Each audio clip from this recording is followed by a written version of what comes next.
Io sono Valentina Mossa, sono una psicologa psicoterapeuta individuale e di gruppo. Accanto all'attività clinica, libero professionale, mi occupo di formazione e supervisione per enti pubblici, privati, ASL, neuropsichiatria infantili e una delle mie specializzazioni è proprio nello storytelling. Noi dobbiamo considerare che le emozioni, qualsiasi tipo di emozione ci accompagna da quando nasciamo. È impossibile per noi non tenere traccia emotiva delle esperienze che facciamo, che viviamo, questo sia in ambito professionale che in ambito personale, ma anche in ambito formativo ed accademico. Quindi pensare, ragionare, sviluppare dei programmi di formazione che possano tener conto degli aspetti emotivi non può che favorire un grande coinvolgimento da parte degli allievi. Il coinvolgimento è fondamentale per andare a sviluppare una condizione favorevole di apprendimento. Quando noi apprendiamo all'interno di un contesto non giudicante, ma che tiene conto degli aspetti e dei vissuti emotivi dei suoi partecipanti, ciò accresce il loro benessere emotivo. Il benessere emotivo va ad incidere non solo sullo sviluppo personale, ma anche su quello professionale. Avere degli allievi, degli alunni formati da un punto di vista emotivo e psicologico fa sì che il loro apprendimento sia migliore rispetto a degli allievi che hanno imparato, ad esempio, per un apprendimento vicario, semplicemente per imitazione.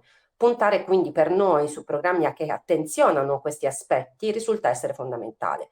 Per farlo però abbiamo bisogno di formatori che siano in grado di creare dei strumenti piuttosto che dei programmi ad hoc e che sappiano quindi andare a cogliere quali sono i bisogni e le necessità dei loro allievi, nonché far emergere i loro vissuti emotivi, sempre tenendo conto del setting in cui ci troviamo, che non è un setting clinico, ma è un setting appunto didattico. Quindi stando allo schema canonico di Daniel Goleman, quindi siamo nell'ambito dell'intelligenza emotiva, l'individuo definito eccellente sarebbe dotato di una miglior capacità emotiva. Quindi conoscere bene se stesso, conoscere bene le proprie emozioni ci permette di conseguenza di possedere delle capacità che ci permettono di entrare in empatia, in cassa di risonanza con i sentimenti altrui e quindi riconoscere i sentimenti degli altri instaurando dei rapporti di empatia e di comunicazione molto più efficaci.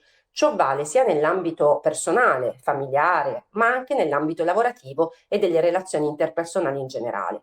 Goleman individua 5 competenze emotive. Prima di tutto la consapevolezza. La consapevolezza è la principale competenza dell'intelligenza emotiva perché essere consapevoli significa essere in grado di identificare le proprie reazioni emotive, riconoscere quelli che possono essere i pulsanti caldi che le possono scatenare e pertanto individuare quando andare a disinnescare piuttosto che accendere.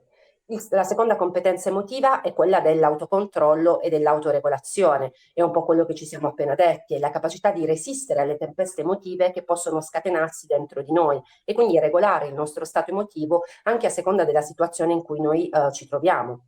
In secondo luogo, un'altra competenza emotiva è la capacità della motivazione, motivare se stessi e motivare gli altri. Questa è una competenza importantissima soprattutto per una buona leadership, che non vale solo in ambito sportivo, ad esempio, ma anche e soprattutto in ambito accademico. Infine, possiamo citare l'empatia e le abilità sociali in generale. Essere capace di interagire bene con gli altri, è un aspetto importantissimo dell'intelligenza emotiva.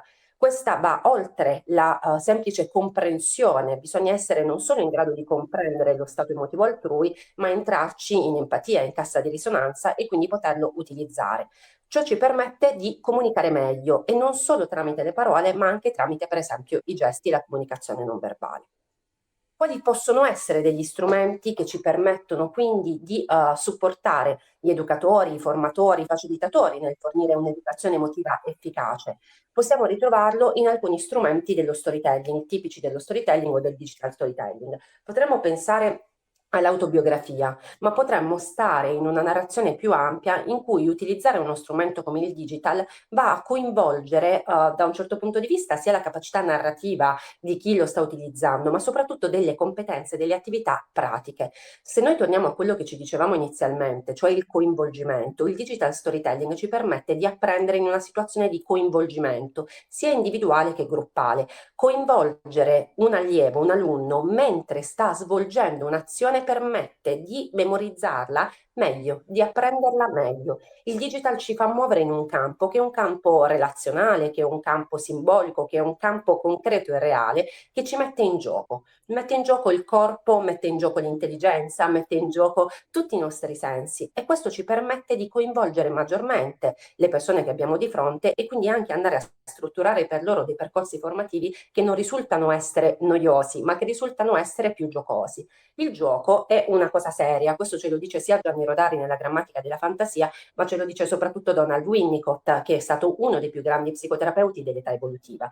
Giocare significa dare serietà a quello che noi stiamo facendo. Il digital ci mette in una situazione di gioco, che permette quindi di essere decisamente più seri, ma soprattutto di far apprendere coinvolgendo.